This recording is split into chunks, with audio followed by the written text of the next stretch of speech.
Sa ibang balita, kasunod ng pagtaas ng employment rate sa bansa, paigtingin pa ng Department of Labor and Employment ang mga programang magbibigay ng trabaho sa mga Pilipino.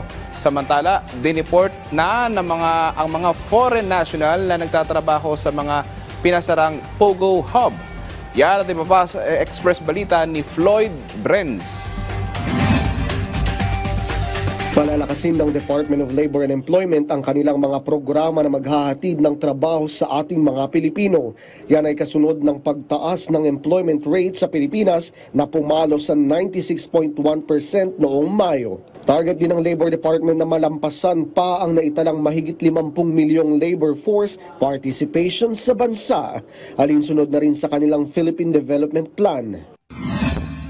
Umabot na sa halos 4,000 foreign nationals na na-report ng Presidential Anti-Organized Crime Commission o PAOK matapos na nagtatrabaho sa mga sinalakay at naipasarang Pogo Hub.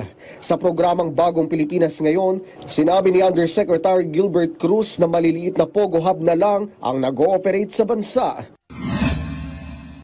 $250 million ang planong ilaang pondo para sa bagong infrastructure projects para sa aquaculture. Ayon kay DA Assistant Secretary Arnel de Mesa, mahalaga pa rin ang pagpapatupad ng close fishing season para may panahong magparami ng mga isda.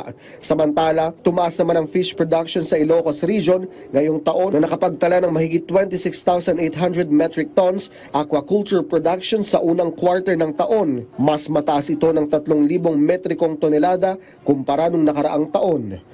Floyd Brenz para sa Pambansang TV sa Bagong Pilipinas.